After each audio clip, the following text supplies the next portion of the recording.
Black man shelters lost millionaire in storm. He saves her night. She asks, "Can I stay longer?" Before we dive in, remember to hit that subscribe button and let me know your city in the comments. Enjoy the story time.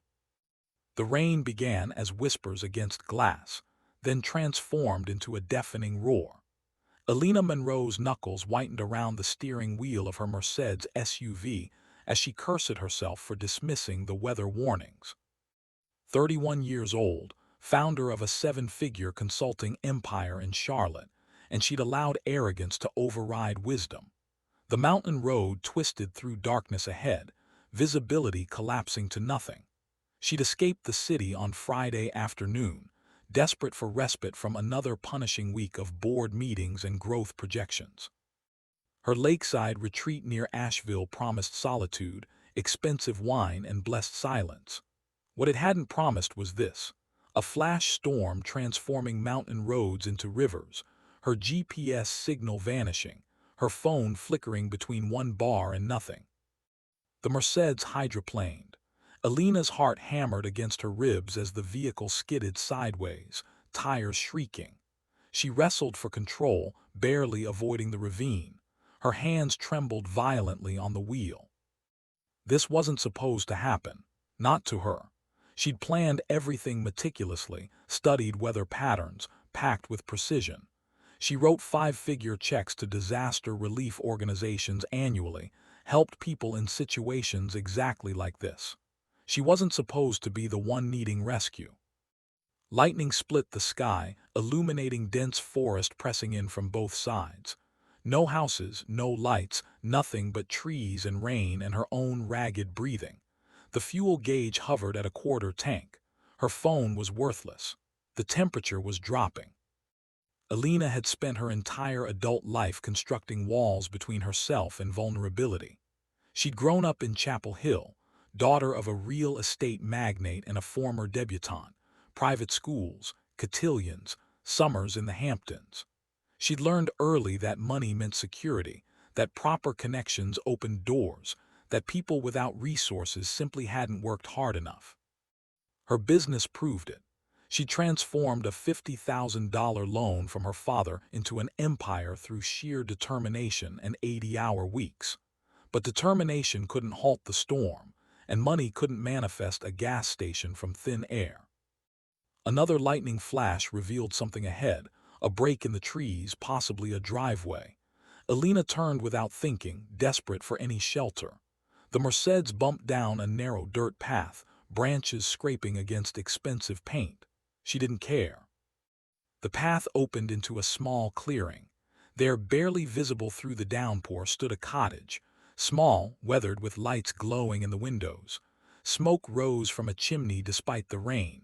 Someone was home. Alina killed the engine, staring at the structure. It looked ancient, the kind of place she'd drive past without noticing. Part of her hesitated. What kind of person lived this far from civilization? But thunder boomed overhead, and her options had evaporated with her cell signal. She grabbed her Burberry coat, threw open the door, and ran. Alina pounded on the wooden door, rain soaking through her coat within seconds. The porch offered minimal shelter, just a narrow overhang and floorboards that creaked under her designer boots. Through the window, she could see warm light, the flicker of flames. She knocked again, harder.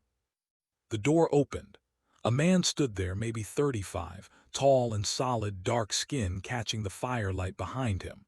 He wore a flannel shirt and jeans, both worn but clean. His expression showed surprise but not alarm. "Please," Alina said, water streaming down her face. "My car, the storm, I need help." He stepped aside without hesitation. "Get in here before you catch pneumonia." The cottage interior hit her immediately. One large room serving as kitchen, living area, and what looked like a workspace. Handmade furniture, a stone fireplace with actual wood burning, shelves packed with books. Simple, rustic, nothing like the sleek modernism she preferred, but it was warm and dry, and her teeth had started chattering. "Thank you," she managed. "I'm Alina." "Daniel." He grabbed a towel from a hook, handed it to her. Bathrooms there if you want to change. Storm knocked out the main roads about an hour ago. You're lucky you found this place. Lucky, the word grated. She wasn't lucky. She was stranded, stuck in a stranger's cottage in the middle of nowhere. Her weekend ruined, her schedule thrown off. She'd have to reschedule Monday's meetings, disappoint the investors flying in from Boston. But she smiled politely, accepted the towel. Do you have cell service? I need to make some calls. Towers down. Happens every time we get storms like this. Of course it did. Alina's mind raced through contingencies. Her assistant knew her general location, but not this specific detour. Her cabin was still miles away, unreachable in this weather. She was genuinely stuck, dependent on this man's hospitality. The thought made her skin crawl, not from fear, but from the unfamiliarity of dependence. She didn't rely on strangers. She hired people, paid for services, maintained control. This situation represented everything she'd spent her life avoiding. Daniel moved to the fireplace, added another log.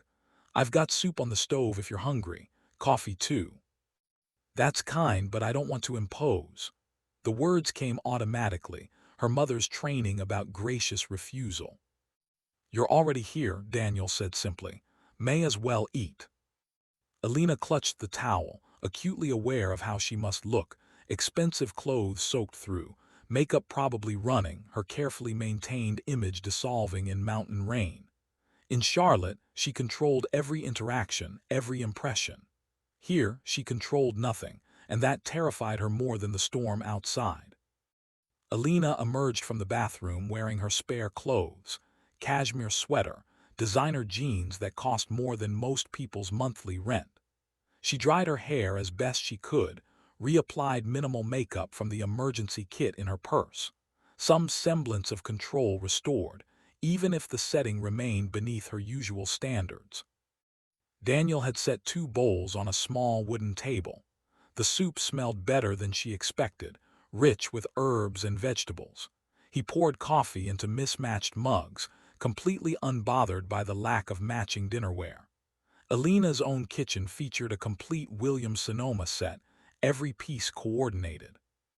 Thank you again, she said, sitting carefully. The chair wobbled slightly. I really appreciate your hospitality. I'm happy to compensate you for the trouble. Daniel glanced up from his own bowl. Compensate me. Well, yes, for the food, the shelter. I'm sure this is an inconvenience. She pulled out her phone, dead now, but still representing her capability. Once service returns, I can Venmo you, or... I'm not running a bed and breakfast, Daniel said, his tone flat. You needed help, that's it. The words stung more than they should have. Alina took a sip of coffee to cover her embarrassment. She'd only been trying to be courteous, to maintain some transaction that made sense. Charity felt wrong when she was the one receiving it. She donated to causes, to organizations, to people whose struggles she understood in abstract terms. Being the recipient twisted something in her chest. I didn't mean to offend, she said carefully. I'm just not used to accepting help. I can tell. The observation landed with uncomfortable accuracy. Alina focused on the soup, which was genuinely delicious. Homemade bread sat in a basket between them, still warm. When had she last eaten bread that wasn't from an artisan bakery charging $8 a loaf? So what brings you up here, Daniel asked, besides the storm? I have a cabin near Asheville, weekend getaway. She didn't mention the cabin's price tag, the private dock, the smart home features. I needed a break from work. What kind of work? Marketing consulting, corporate branding, digital strategy. We help companies refine their market position. The explanation rolled out smoothly, practiced from countless networking events. Daniel nodded, breaking bread with his hands instead of using a knife. The gesture seemed so casual, so unconcerned with propriety. Sounds intense. It is, but rewarding. I built the firm from scratch. Pride crept into her voice despite herself. Started with 3 clients and a laptop. Now we have 40 employees and offices in 2 cities. That's impressive. Daniel said, and he sounded genuine. Must take up most of your time. Success requires sacrifice. Another rehearsed line, one she'd told herself for years. My father always said comfort comes from complacency. Your father sounds ambitious. He was. He retired last year, turned his business over to my brother. A flicker of old resentment crossed her thoughts. The real estate empire had gone to Christopher despite Alina's offers to buy in. Some traditions died hard, even in progressive families. Daniel stood clearing the bowls. Storm's not letting up. You should stay tonight. Couch folds out. Alina opened her mouth to protest, then closed it.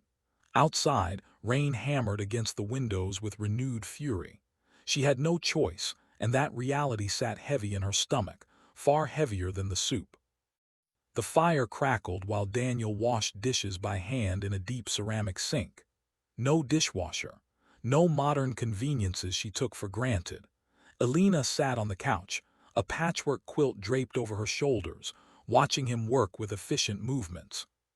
Her gaze wandered to the bookshelves, philosophy texts, classic literature, histories of civil rights movements, a worn copy of James Baldwin essays, books on carpentry and sustainable living.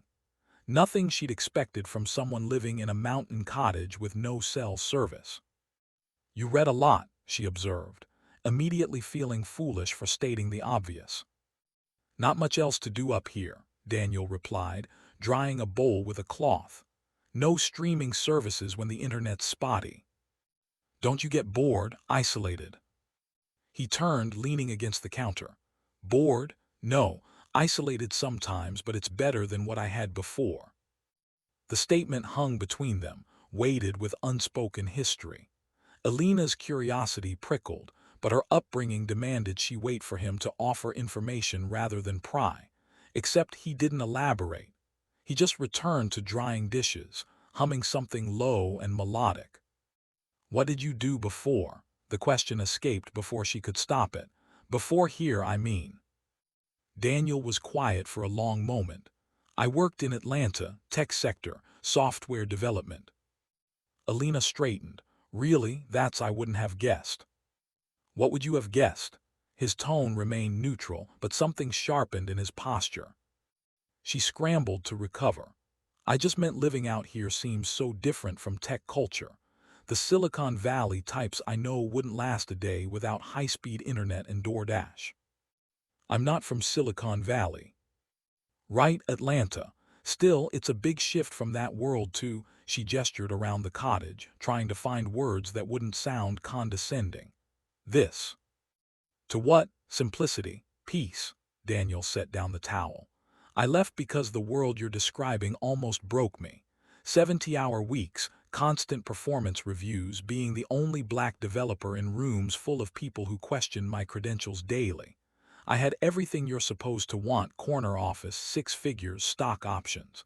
And I was miserable. The words struck Alina like cold water. But you gave up so much. Did I? Daniel moved to the fireplace, adjusting logs with an iron poker. Or did I trade money for sanity, status for actual living? Alina felt something uncomfortable twist in her chest. It's just, people work their whole lives for opportunities like that. To walk away seems. Seems what? Wasteful, ungrateful. He turned to face her fully. You think I don't know how lucky I was to have those opportunities in the first place? I'm black in America, Alina.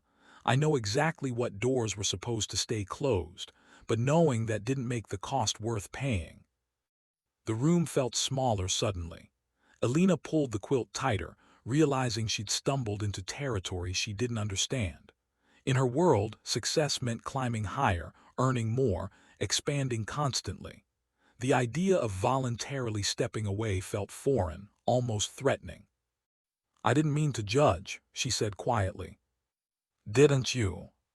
The question sat between them, unanswerable. Outside, thunder rolled across the mountains, nature indifferent to their collision of worldviews. Alina stared at the fire, feeling the first crack in her certainty. Maybe she didn't understand as much as she thought she did. Alina couldn't sleep. The couch was comfortable enough, the quilts warm, but her mind spun in circles. Daniel had retreated to what she assumed was a bedroom. She'd glimpsed a door at the back of the cottage, leaving her alone with the dying fire and her thoughts. His words echoed. The only black developer in rooms full of people who questioned my credentials daily. She'd worked with tech companies, had sat in meetings with dozens of executives. Had she noticed the lack of diversity? Probably. Had she thought deeply about what that meant for the people navigating those spaces? Not really. It was easier to focus on deliverables, on branding strategies and market positioning. Those were clean problems with measurable solutions. Race and belonging felt messier, more complicated than quarterly reports. But Daniel's face when he'd asked, "Didn't you?" had held something that unsettled her. Not anger exactly, more like recognition. Like he'd seen this response before, this polite deflection masking deeper indifference. Alina thought about her company. 40 employees. How many were black? 3, maybe 4. She'd always told herself they hired on merit, that the best candidates got positions regardless of background. But what if the pipeline itself was the problem? What if merit was shaped by access she'd never had to question? Her father's voice surfaced in her memory. If people want success, they need to work for it. Nobody handed me anything. But that wasn't true, was it? Her grandfather's money had seeded her father's business. Her college fund had been secured before she was born. She'd networked through country club connections, gotten her first major client through her mother's bridge club. She'd worked hard, absolutely. Late nights, sacrificed relationships, relentless focus. But she'd never worked without a safety net. She'd never feared homelessness if a venture failed, never worried about medical debt derailing her trajectory. Those securities were invisible until someone pointed them out. Daniel had pointed them out without even trying. The fire popped, sending sparks up the chimney. Alina pulled the quilt to her chin, feeling something unfamiliar settling in her bones. Not quite shame, not quite guilt, more like the beginning of awareness. Uncomfortable and unwelcome. She'd spent years building an identity around self-made success. What happened when that story developed cracks? The rain continued its assault on the roof, relentless and cleansing. Alina closed her eyes, but sleep remained elusive. Tomorrow the storm would clear. She could return to her world, her certainties, her carefully constructed life. But part of her wondered if those certainties would fit quite the same way after tonight. Morning arrived with unexpected sunlight and the smell of coffee and baking. Alina awoke on the cottage couch, disoriented. Daylight revealed the furniture as handcrafted, not simple. Daniel, already dressed, was at the stove. "Morning," he said, flipping pancakes. "Coffee's ready." She poured a mug. "You didn't have to make breakfast." "I was making it anyway." He plated the food, adding real maple syrup.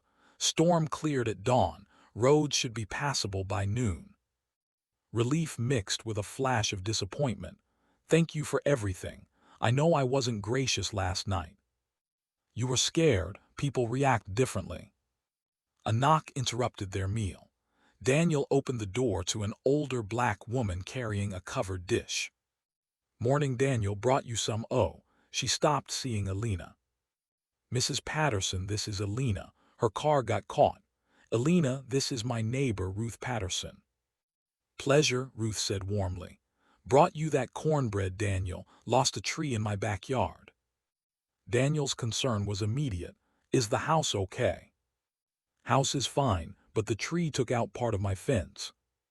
"I'll come by after breakfast, help you patch it." He was already grabbing his jacket. "Oh, honey, you don't need to." "Mrs. Patterson, those repair companies charge triple after storms. I've got materials. Won't take long." Ruth's eyes grew soft. "You're too good, Daniel." After she left, Alina stared. "You're just going to spend your Saturday fixing her fence." "She's 72, fixed income," Daniel said simply. "What else would I do?" "But don't you have plans?" Daniel looked at her with something akin to pity. "Alina, The whole point of living like this is having time for what matters. Mrs. Patterson matters. My plans can wait. The statement was fundamentally foreign to Alina's corporate world, where time was currency and help was outsourced. Watching him gather tools, seeing the genuine care in his movements, she felt a crack form in her understanding. Maybe her metrics for value were wrong. Around 10 a.m., Alina's phone buzzed back to life. 17 missed calls, 34 texts. Her connected world and her identity as Richard Monroe's daughter came flooding back. She called her assistant, Sophia. "I'm fine, caught in the storm. I'll be at the cabin this afternoon." "Alina, thank God, your father is furious." Of course he was. Richard Monroe didn't tolerate uncontrolled variables. She declined his immediate call. Daniel returned, dirt on his jeans, looking satisfied. "Fence is patched." Alina pocketed her phone, suddenly self-conscious about the digital leash. That was kind. "Ready to head out. I can drive you if your car won't start." They walked to her Mercedes. It started instantly. Daniel checked the tires and undercarriage, competent and thorough. "You're good to go." Alina sat in the driver's seat, hesitating. "Can I ask you something? Why'd you really leave Atlanta?" Daniel leaned against the door. "There was an incident. I'd led a project that saved the company millions. At the celebration dinner, my boss got drunk and commented on how articulate I was, how surprised he was I fit in so well." Alina winced. "I realized I'd spent 5 years proving I belonged in a room that should have been open from the start," he continued. "I was exhausted from being the exception, from making white comfort my responsibility, so I left." He straightened. "That answer your question?" "Yeah," Alina said quietly, "it does." She drove away slowly. Her own cabin, sleek and modern, felt empty when she arrived. Her father called again. This time she answered. "Alina Marie Monroe, do you have any idea how irresponsible?" "Dad, I'm fine. A good Samaritan helped me." "What kind of person? We should send something, a gift basket or—" "He didn't want compensation," Alina cut in, surprising herself. "He just helped because that's what people do."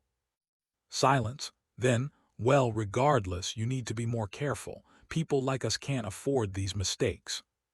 The phrase echoed after they hung up, sounding uglier than it ever had before.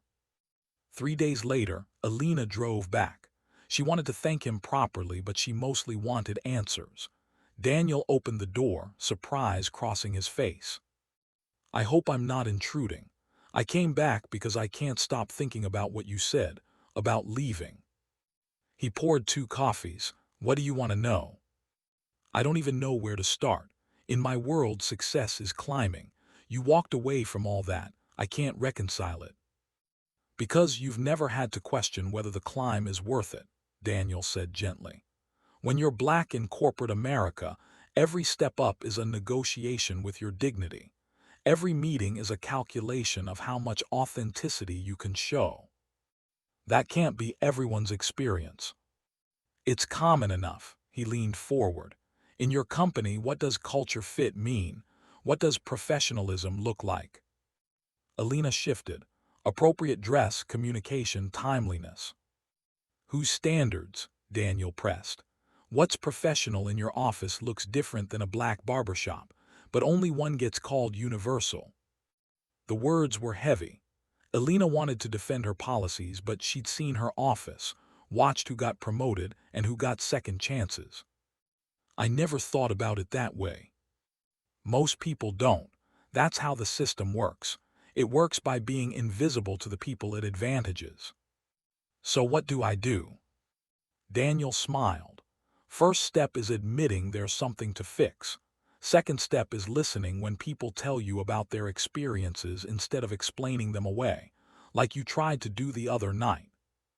"Can I come back to talk more?" "Doors open. But Alina, this kind of education isn't my job. Don't mistake me for a teacher hired to make you comfortable with discomfort." "I understand," she said, and for the first time she thought she actually might. 2 weeks later, Alina was presenting to Hamilton Industries, a client worth $3 million. Her brother Christopher observed. "Excuse me," interrupted Gerald Hamilton, the CEO. "This diversity angle, we're a family business. Our clients aren't looking for, how do I say this delicately, virtue signaling." Alina's stomach clenched. "It's accurate representation of. Our client base is 93% white. That's just demographics." "Demographics don't exist in a vacuum," Alina heard herself say, thinking of Daniel's words. "They reflect historical access and opportunity structures." Christopher shook his head slightly, a warning. "Mr. Hamilton," Alina said carefully, "have you considered your demographics reflect barriers rather than preferences? That qualified clients from diverse backgrounds might not feel welcome in spaces that don't reflect them." Silence. Gerald's face hardened. "Are you calling me racist? This meeting is over." He stood, his team following. "We'll be taking our business elsewhere." Christopher stared at her. "What the hell was that? You threw away $3 million on a moral crusade. Dad's going to love this." "That was me not lying to keep a client," Alina shot back. "Maybe I've gained perspective." Alone, hands trembling, she pulled out her phone and called Daniel. "Daniel, it's Alina. I think I just blew up my career." His laugh was warm. "Tell me what happened." She did. "So what now?" she asked. "Now you figure out who you want to be," Daniel said. "The person who plays it safe, or the person who does what's right even when it costs something." Alina looked out at Charlotte's skyline. "I think I already know the answer." "Yeah," Daniel agreed. "I think you do too." The fallout was brutal. Richard Monroe arrived the next morning. $3 million, he said, red-faced. "You cost us $3 million because you couldn't keep your politics out of business." "It wasn't politics, Dad. It was ethics." "Ethics don't pay salaries. I gave you seed money to build something profitable, not a soapbox. I paid that loan back 3 years ago. This company is mine." She faced him. "Dad, did you know we've only hired 3 black employees in 5 years? We've been replicating our own image and calling it merit." "This is that mountain man, isn't it? He's gotten in your head." "His name is Daniel, and he didn't get in my head." He held up a mirror. "I raised you better than this," Richard said, disappointment replacing anger. "To understand how the world actually works." "Maybe the world works wrong." He left. Alina stood alone, shaking but certain. That afternoon, she called a company-wide meeting. "I've been running this company with blind spots. I've been replicating systems that exclude people without even noticing. That ends now." She outlined new plans: diverse hiring initiatives, equity audits, partnerships with HBCUs. "This might cost us clients," she acknowledged. "Anyone uncomfortable with this direction is free to leave with severance." Silence. Then Marcus, her creative director, one of her 3 black employees, spoke up. "I've waited 5 years to hear you say this." Tears surprised Alina. "I'm sorry it took so long." That evening she drove to Daniel's cottage. He was splitting wood. "I did it," she said, getting out of the car. "I burned it down the old way. I'm rebuilding." Daniel set down the axe, smiling. "How does it feel?" "Terrifying, right? Both." "Yeah," he said, "that sounds about right." 3 weeks later, the Charlotte Business Journal requested an interview. Alina had lost 2 clients but gained 4, actively seeking diverse partnerships. Her father still wasn't speaking to her. The interviewer, Amanda Richards, was direct. "Critics say you're prioritizing politics over profit. Your response?" Alina looked into the camera. She thought about Daniel's cottage, about all the coded language she'd used. "I was wrong," she said simply. "For years I built a successful business while ignoring systemic inequity. I told myself I'd earned everything through merit alone, never examining how privilege shaped my access to opportunity. Daniel Cooper showed me that success at the cost of others' dignity isn't success. It's extraction. And if that costs you business..." then those weren't clients worth having. The interview went viral. Her phone exploded, but the call that mattered came from Marcus. "I'm bringing my cousin's resume," he said. "He's been hitting the same walls I did." "Send it over," Alina said immediately. "Let's fix that."